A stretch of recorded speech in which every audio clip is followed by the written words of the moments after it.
Oh, hello, and welcome to today's Decay.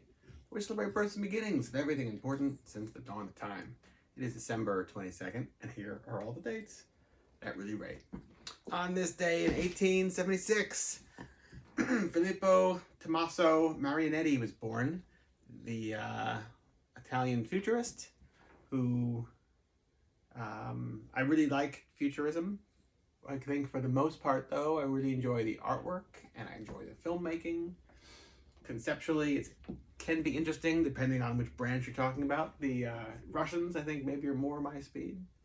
I do really enjoy the paintings, though, from this movement. He was involved with the Futurist Manifesto, and Futurism as a whole felt like they were romanticizing machines, like what eventually kind of became like the Metropolis concept for Fritz Lang's Metropolis. That machines were going to take over the planet.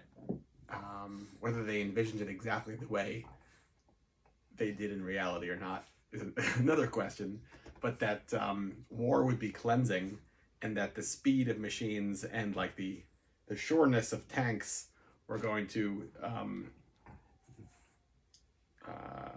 obliterate the weak flesh of mankind, and we should usher this in and welcome it because this is the next stage of evolution here on this planet, was futurism. Which, okay, but then also he had like a very outspoken hatred for pasta.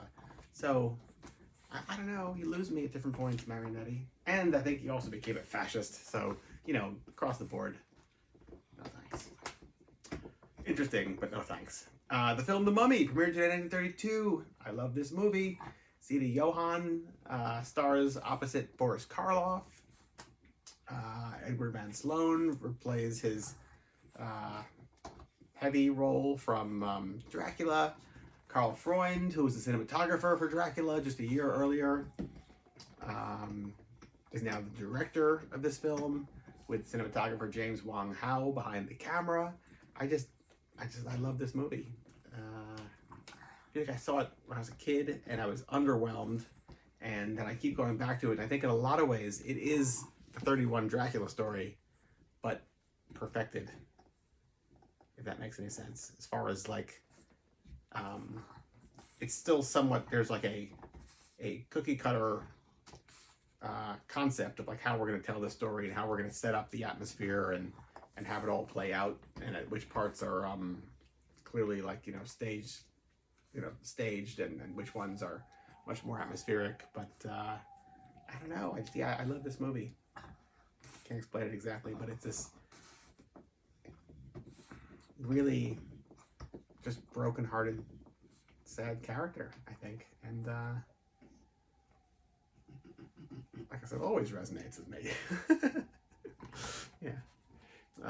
What else? The Mummy's Curse premiered in 1944. Completely different type of movie. This is like, you know, B era nonsense. Post Laemmle's, like the Laemmle family ran Universal in the teens, 20s, and 30s, and then lost it. So that like the second round of the horror cycle in like 38, 39, and through the 40s was like done by committee and done by like boardroom rather than like Carl Laemmle Jr. saying like, I've got a great idea for a story, let's figure out how to do it.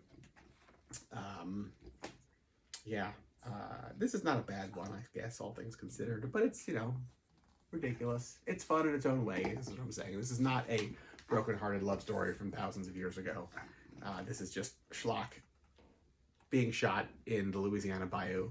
My favorite one of that era, though, I always confuse the names because the names are so interchangeable, but the one that takes place in the Northeast, like in New England, that's actually has a surprisingly well-written story, and I love the nuances with the lead actress in it. Anyway, didn't premiere today. We'll talk about that on another day, whatever that one was called. I don't know, whatever. Quatermass in the Pit premiered in 1958. That's not the Hammer horror classic film. but rather a BBC television show that premiered on this day in 1958, which I don't think I've ever actually seen. I've heard such great things about it. I know it's really long. I love this story. There was a whole exhibit here by the writer. I'm forgetting his name off the top of my head now as well. That I missed. Maybe one day it'll be back. Maybe one day life will be back, and that exhibit will come back too, right? You never know. You never know. And 1961 today, the Twilight Zone episode 5 Characters in Search of an Exit premiered. Love the Twilight Zone. This is definitely one of my favorite episodes. The one where like those 5 characters just wake up in this room, and it's like a ballerina and a clown and a soldier and a couple other characters, and I often think that none of them remember why they're here or what they necessarily who they are, or and they can't figure out how to get out of this room. Does Rod Serling do it any better than this story? I don't know. Maybe not. Anyway, it's one of the best, and it premiered today. So what are you going to do today?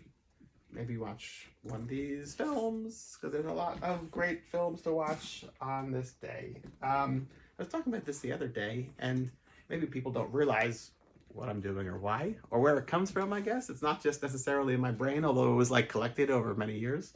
So I used to do this thing called the Midnight Monster Hop at Otto Shrunken Head the last Saturday of every month from 2003 onwards. And it was kind of, if not, an extension of Phantom Creep Fridays, which was something I was doing the first Friday of every month in Philadelphia at La Taza from 98, 99 onwards.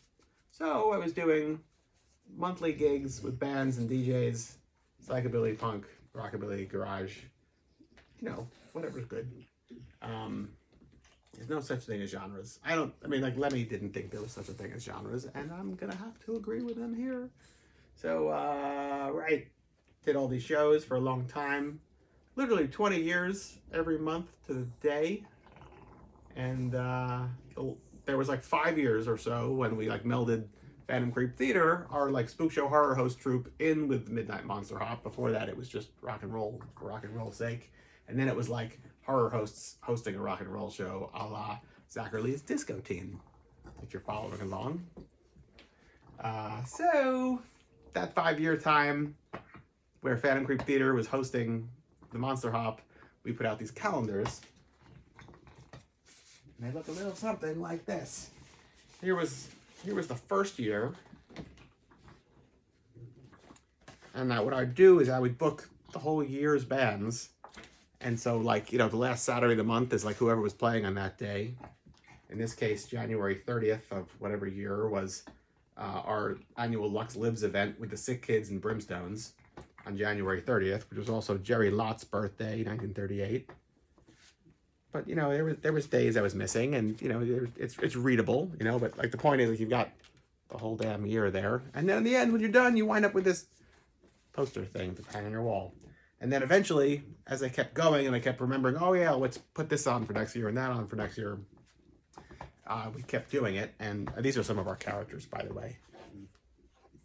Yeah, Decomposer, Isadora Spivey, the Sings Bedora, the King of Mars, the Mighty Moloch.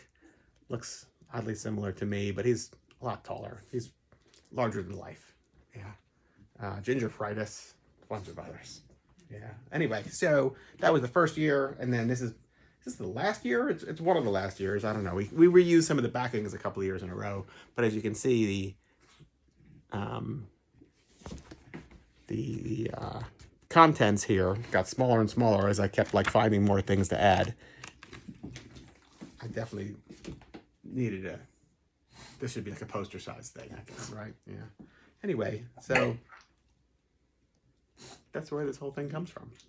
So all I'm doing is going through whatever we did 5 years ago or 10 years ago, whenever it was. It wasn't 10 years ago. Life rages forward. I don't know, but yeah. So anyway, that's the idea. So what is today? Today is December 22nd, and oh look, it's all right there from whatever year this was from. Yoink.